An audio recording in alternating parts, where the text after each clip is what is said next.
Up next, it's the Soundcheck Podcast. Please hold.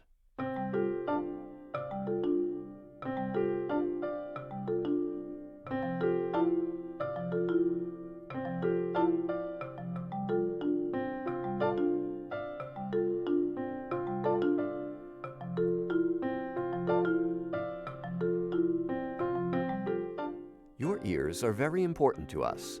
Please hold on, and our program will begin shortly.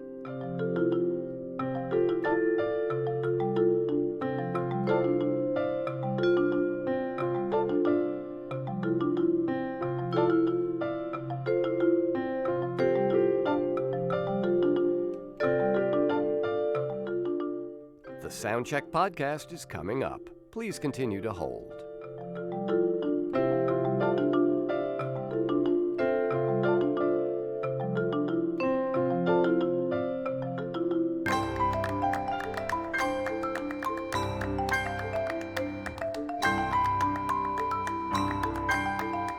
Keep up with the Soundcheck Podcast and everything that's happening in the New Sounds empire. Just go to newsounds.org and follow us on social media. All of the icons are in the top right corner of the page.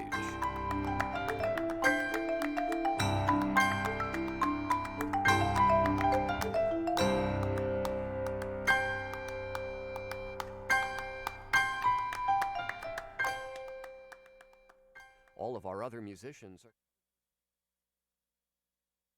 Broken-hearted, I wonder. Broken-hearted, I remain. Since my Bonny Light Horseman and the war. From newsounds.org and the studios of WNYC in New York, welcome to another live performance in our Soundcheck Podcast series, streaming live on Facebook and YouTube. I'm John Schaefer. The band called Bonny Light Horseman is new, but it includes some familiar names. Anaïs Mitchell, the singer-songwriter who wrote the songs that became the Broadway phenomenon Hadestown. Eric D. Johnson, the ringleader of the long-running folk rock band Fruit Bats. And Josh Kaufman, who as both producer and player has worked with The National, The Hold Steady, Josh Ritter, and so many others. As Bonny Light Horseman, they take centuries-old folk songs and recast them with stunning results, and they're here to play some of those songs for us today. This first one is called Deep in Love.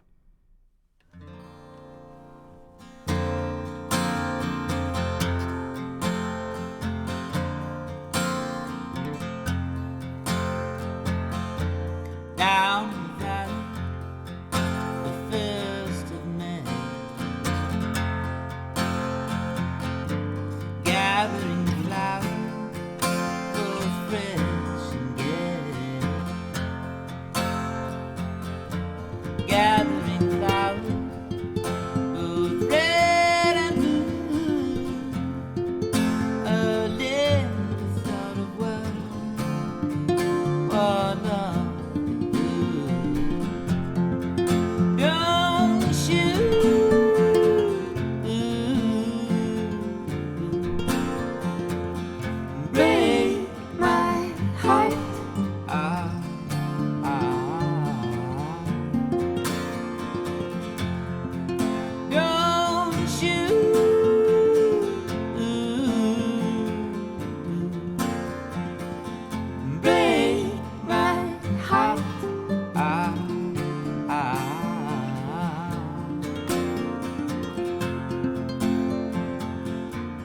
I put my hand to the bush, finding the sweetest rose in the world. I prick my finger deep to the line and lift the sweetest rose behind. Don't you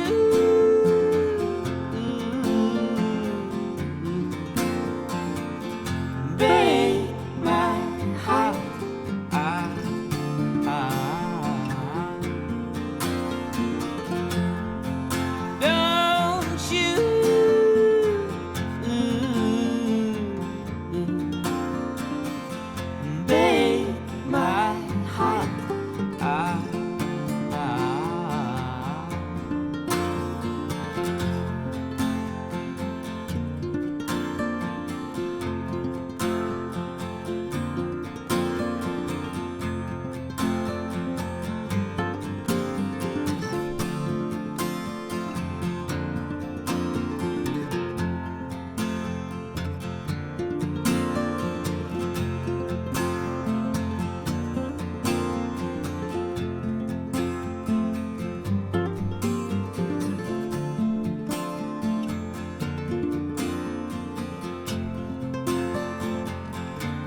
starship sailing on the big blue sea. She sailed as deep as she could be, but not so deep as in love as I am. I care, my brother, I sing, I swear. Don't you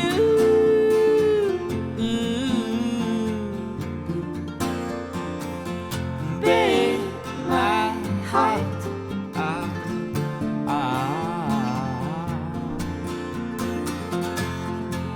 Don't you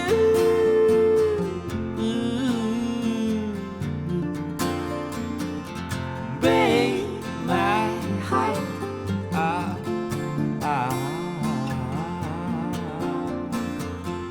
Don't you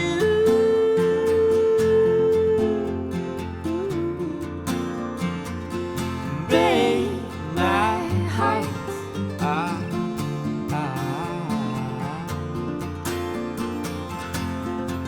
Don't you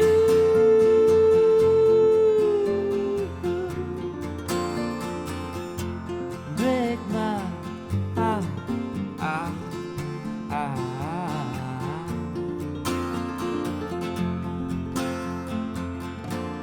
Thousands and thousands all on this earth.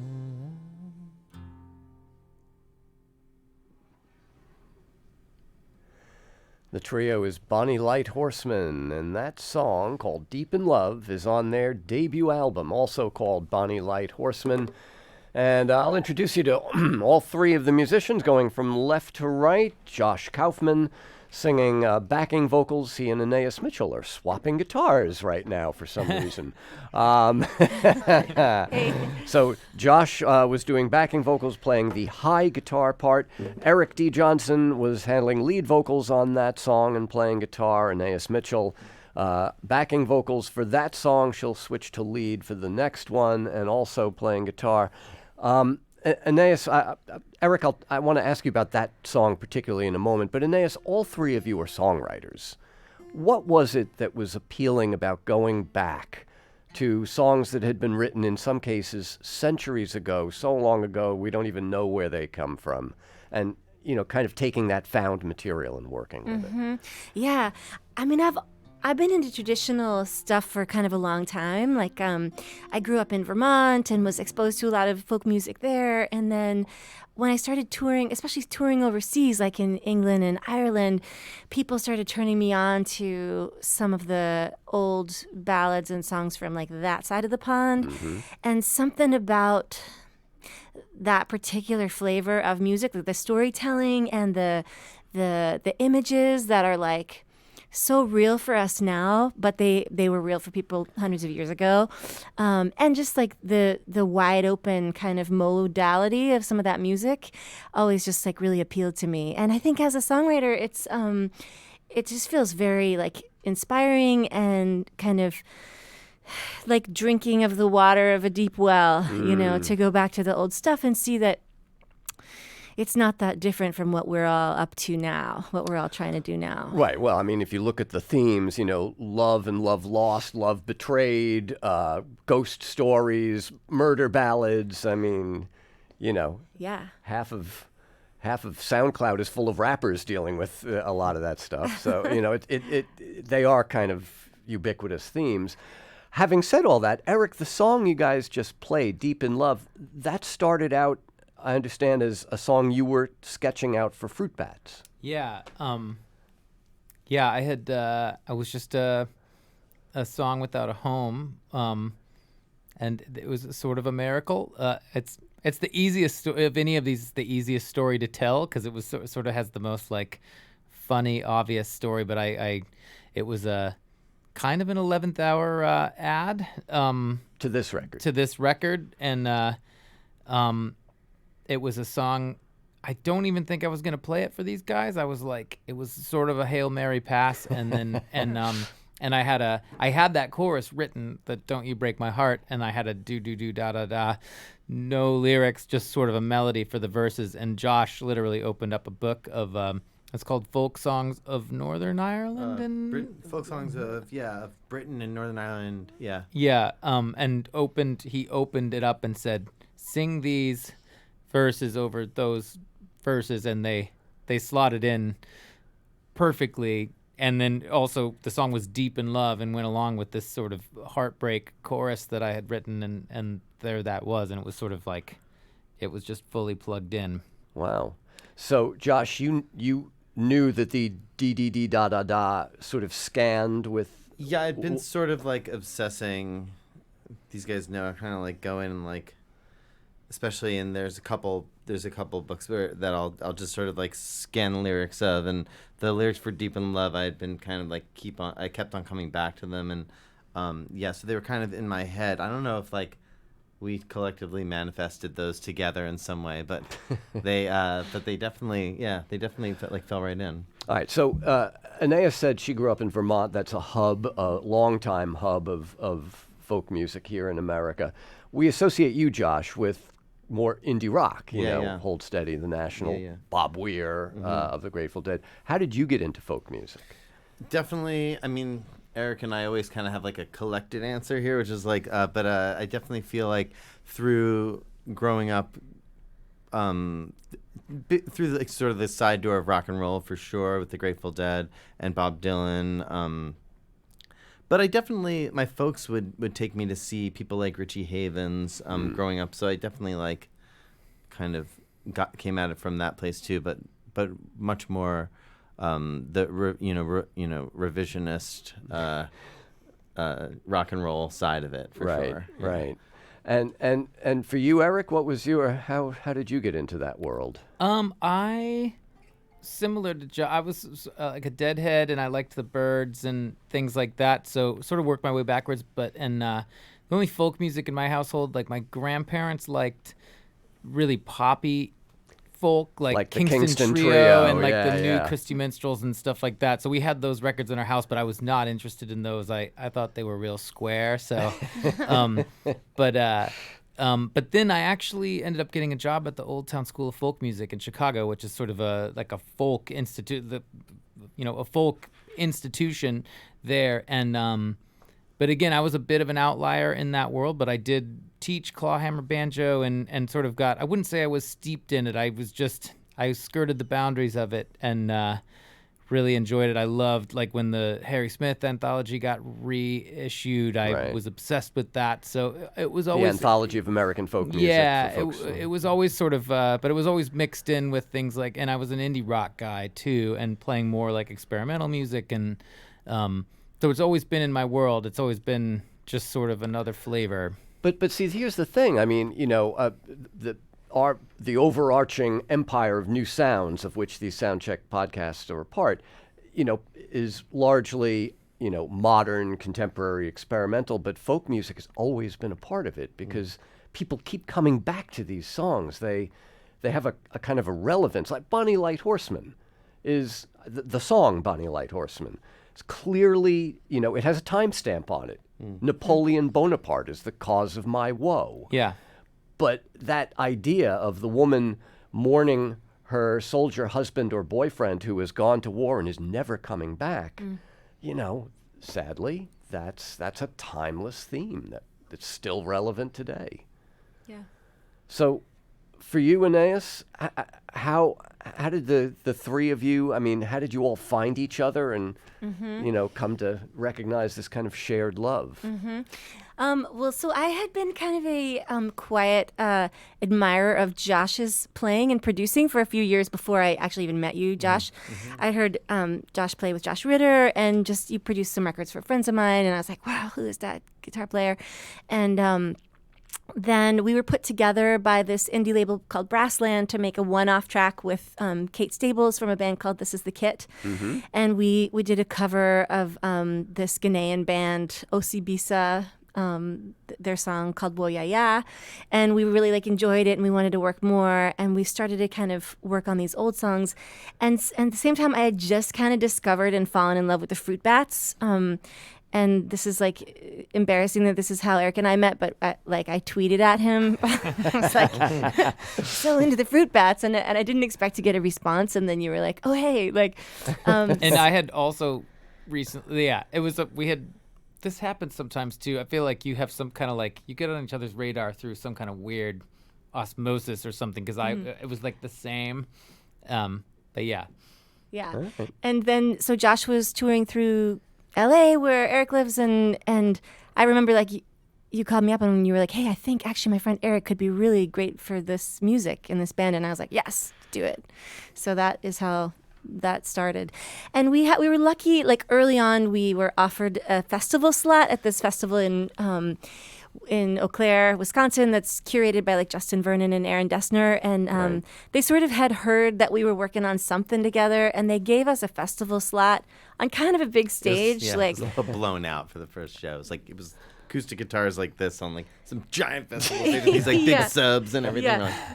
The sun was like beating down. There were tons of like festival people, and we didn't have recordings or even a band name at the time that they offered that, and so that really was like an occasion for us to rise to. And then we found like we enjoyed it so much that we continued making music, and we made this record. Yeah, well, the album's called Bonny Light Horseman, and the song you're going to do next called The Roving.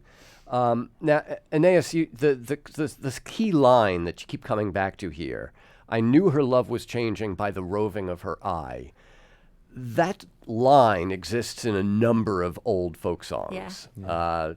Loving Molly, there were some versions of The Irish Girl that have that. So is this another kind of new song with old DNA in it? Yeah, this definitely is text-wise. The text comes from a few different songs because when you first brought this idea, it was you were basing the text, on this song called "Loving Hannah," and I was like, "Wow, that sounds so much like this other song called "Courting Is a Pleasure" that I always really loved." And there's some similar, the roving eye and the. Just going down to the water. Yeah.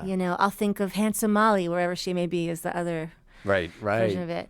Whereas in Loving Hannah, he like jumps into the water and kills himself. Right. You're like, So this once again is a result of Josh with his nose buried in a book of folk poetry and folk lyrics. And Anaïs changed the name to Annie, which is the name of both my wife and Josh's wife. Nice. So it has a little. So we're always thinking of loving Annie. Yeah. Mm-hmm. Okay. Whatever she may be. It's just, and there are just so many variants of all these songs, different titles, etc. I mean, that's one of the wonderful things. No matter how much you know, there's always something new to discover, even with a song that you think you've heard a million times and you know inside and out. Shall we hear The Roving? Let's do it. Yeah. All right. We're listening to a live performance by the trio called Bonny Light Horseman.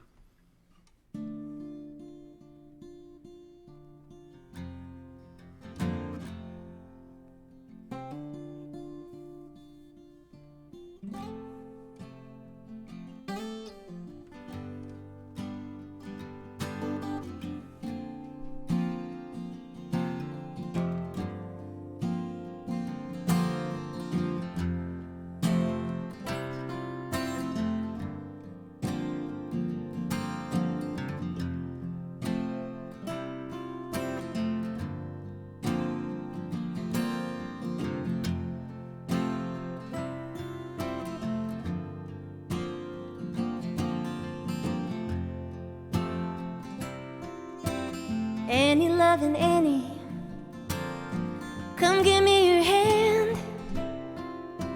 You said that if you're married, I could be the man. The roving of her eye, I knew her love was changing by the roving of her eye.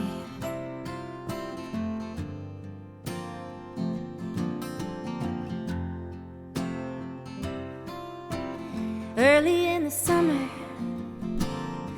my Annie passed me by. I knew her love was changing by the roving of her eye.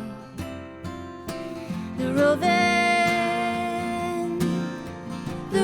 of her eye. I knew her love was changing by the roving of her eye.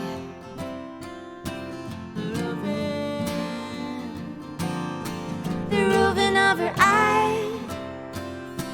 I knew her love was changing by the roving of her eye.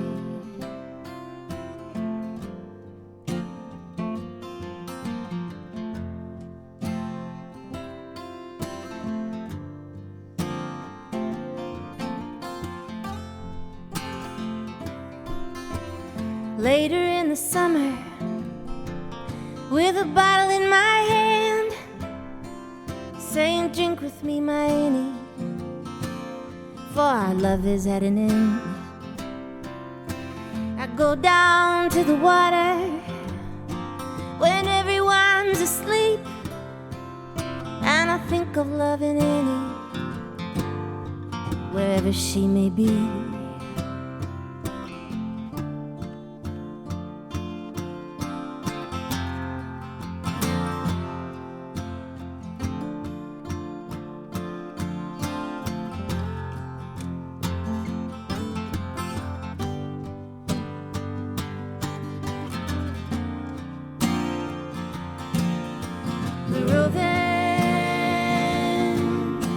The roving of her eye.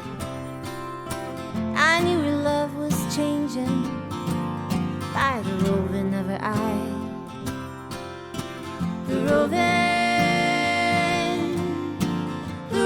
of her eye. I knew her love was changing by the roving of her eye. The roving of her eye. I knew her love was changing by the roving of her eye.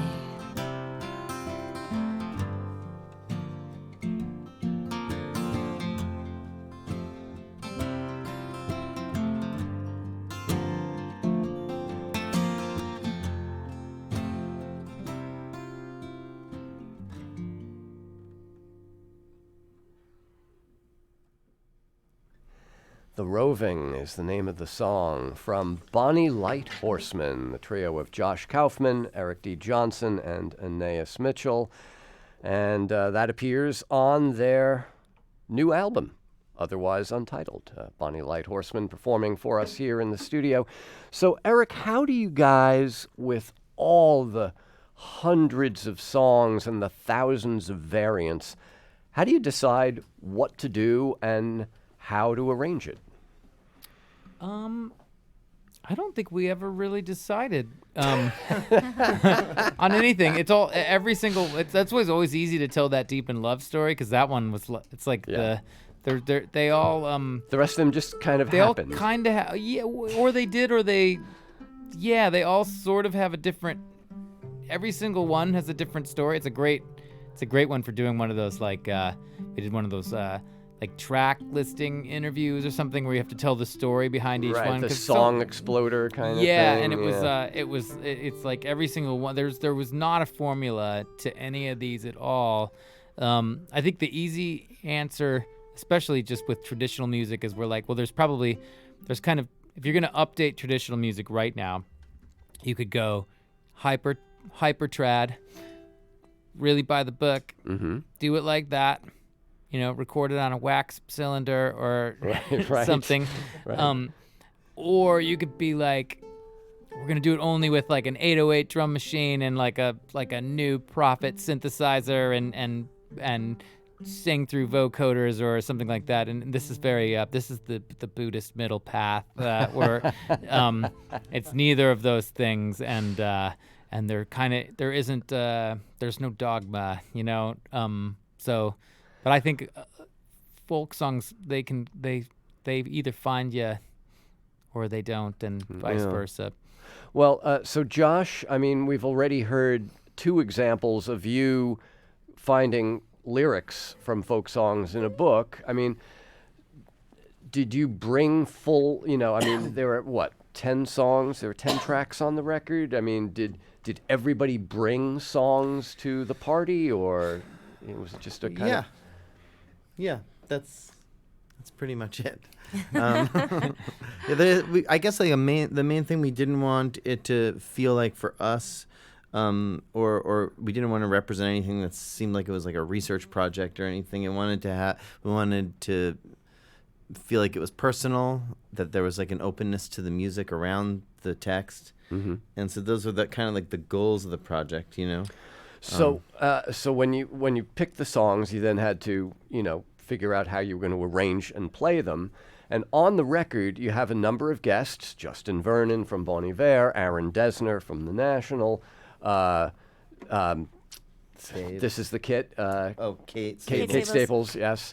And then you have to drop it back down to just the three of you for situations like this. So, I mean, is this kind of how you guys worked these songs out initially? Yeah, they usually start with the three of us, or they have. Again, usually is maybe not the right word, because they have all been a little different. But for the most part, yeah, it starts with just the three of us.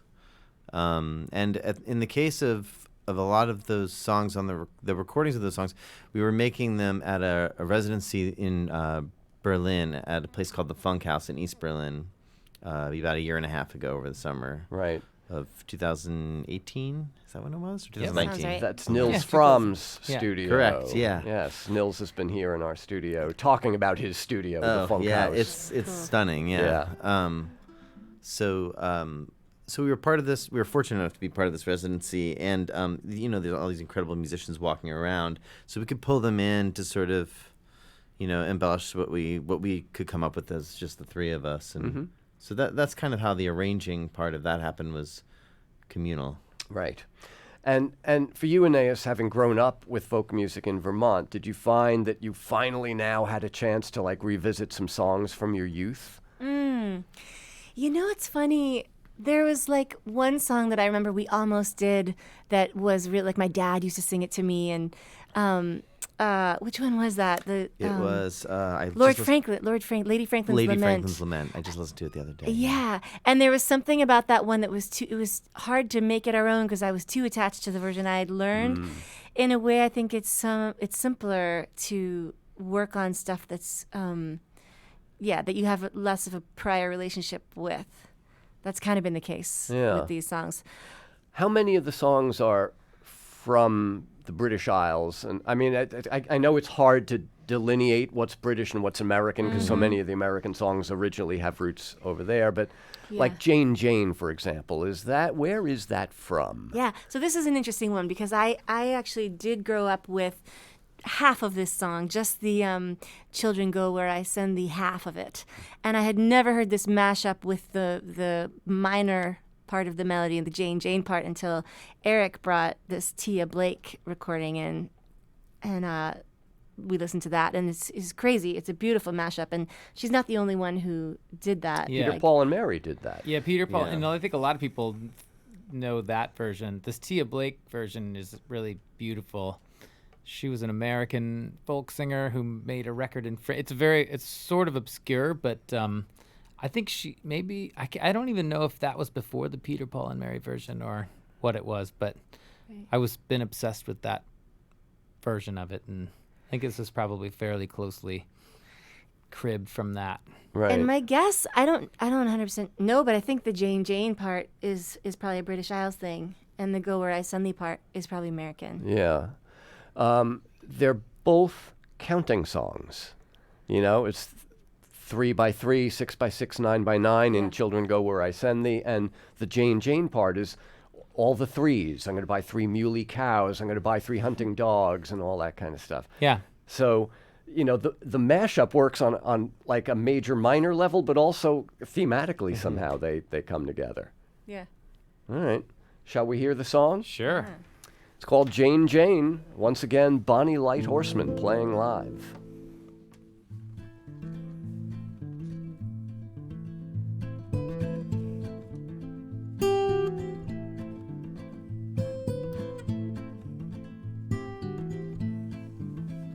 Jane, Jane, my lordy lord, I'm gonna buy 3 pretty little birds, one for to whistle, one for to sing, one for to do most any little thing. Children, go where I send thee. How shall I send thee? Hey, hey, my lordy lord. Well, I'm gonna send thee 3 by 3, 3 for the Hebrew children, 2 for Paul and Silas, 1 for the itty bitty baby, born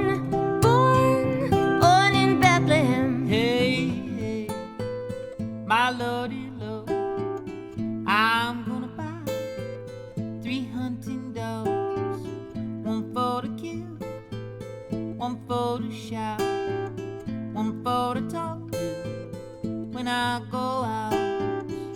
Children, go where I send thee. How shall I send thee? Jane, Jane, my lordy lord. Well, I'm gonna send thee 6 by 6, 6 for the 6 that never got fixed, 5 for the 5 who stayed alive, 4 for the 4 who stood out the door, 3 for the Hebrew children, 2 for Paul and Silas, 1 for the itty bitty baby, born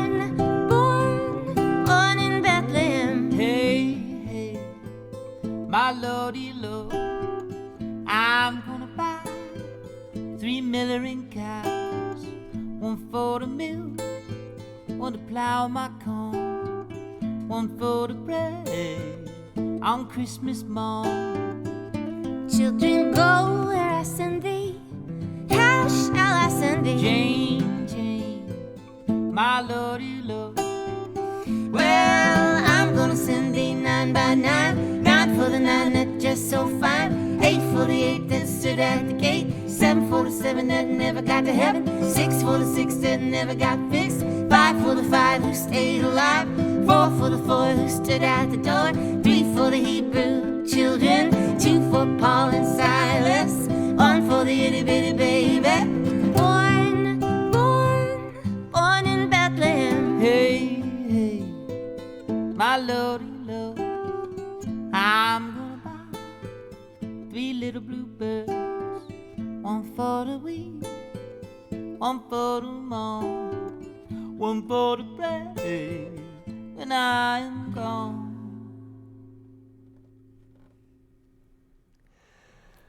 And that is Jane Jane from Bonny Light Horseman. You'll find a version of that on their album, otherwise untitled.